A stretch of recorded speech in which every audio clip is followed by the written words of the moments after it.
6 elderly people have allegedly committed suicide in China after a local government banned burials in the area, coffin burials to be specific. So apparently certain areas in China have decided that they want to ban coffin funerals. They want to basically force people to get cremated. And the reason why people are unhappy about this is because of their culture, and they feel that this goes against their culture. So China has a tradition dating back to thousands of years of ancestor worship, which usually requires families to bury their relatives and construct a tomb. So this is all based on allegations, okay? It's not 100% confirmed, but the family members of the 6 elderly people that committed suicide said that they committed suicide before June 1st because June 1st is when this law will be enacted, and they're worried that, you know, they're not going to be able to get buried the way that they want to get buried. So to be specific, this is in the Anqing province.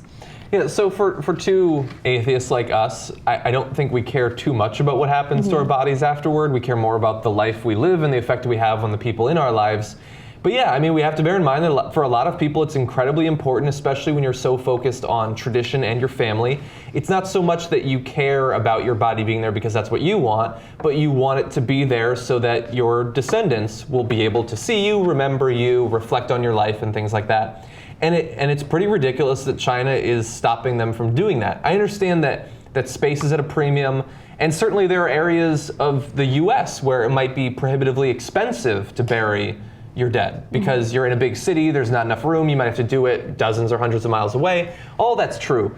But it's so weird the ways that China chooses to control the actions of its citizens. Like, so bizarre. It seems like an Onion headline. Yeah, it is a really bizarre story. By the way, this was reported by The Guardian, so that obviously is a very legitimate publication. It just sounds like an Onion. It just sounds, and you read into the story, and it's, you hear things that you just would not expect to hear. So apparently the local officials are saying, no, the suicides were not carried out because of this new law or this new policy. In fact, he said China is big, death and sickness among the elderly is normal. But they killed themselves by jumping off buildings and poisoning themselves, and I mean, it's not just natural causes. Yeah, I mean, and China does have a really big problem when it comes to elderly people committing suicide. So there is some legitimacy in his argument, a tiny bit, but again, we can't confirm exactly what their reason was. Yeah. But the timing is interesting. 6 people right before June 1st, and they've been clearing out graveyards in certain areas in China as well. Officials in the central province of Henan demolished 400,000 graves in 2012 because they wanted to basically level it out for agriculture, for crops. Yeah, and they wanted to put up what will eventually be haunted hotels and things like that. You don't put them on graves. That's the origin of too many Twilight Zone stories. Yeah, it's an amazing story. I mean, in a way, I sort of admire the elderly people that did this or that regularly commit suicide because they don't want to be an economic drain on their families. I couldn't do that. I would cling to life like it was the only thing in the world. I will do whatever it takes to survive. Whatever it takes. Like, I remember. You're looking at me like you're thinking you would kill me to survive. If we were on an island and it was just the two of us and there's nothing to eat and I'd have to kill you and eat you to survive, I would kill you and eat you. How quickly? I'd give it 5 days. 5 days?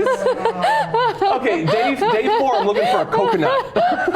Come at me, Kasparian. You've never seen me hangry. When I'm hangry, I am not a pleasant person to do. You'll want to die. I'm going to wake up to her with a big rock over my head. So now I feel like an idiot since you already answered what you would do to me. But if we were stranded on an island, I think that I would fairly quickly revert to an animalistic, like, protect Anna sort of mode, where I would do whatever it takes to make sure that you get food and shelter and medicine and all that stuff. Oh, I'd eat you. Good guys finish last when it comes to cannibals.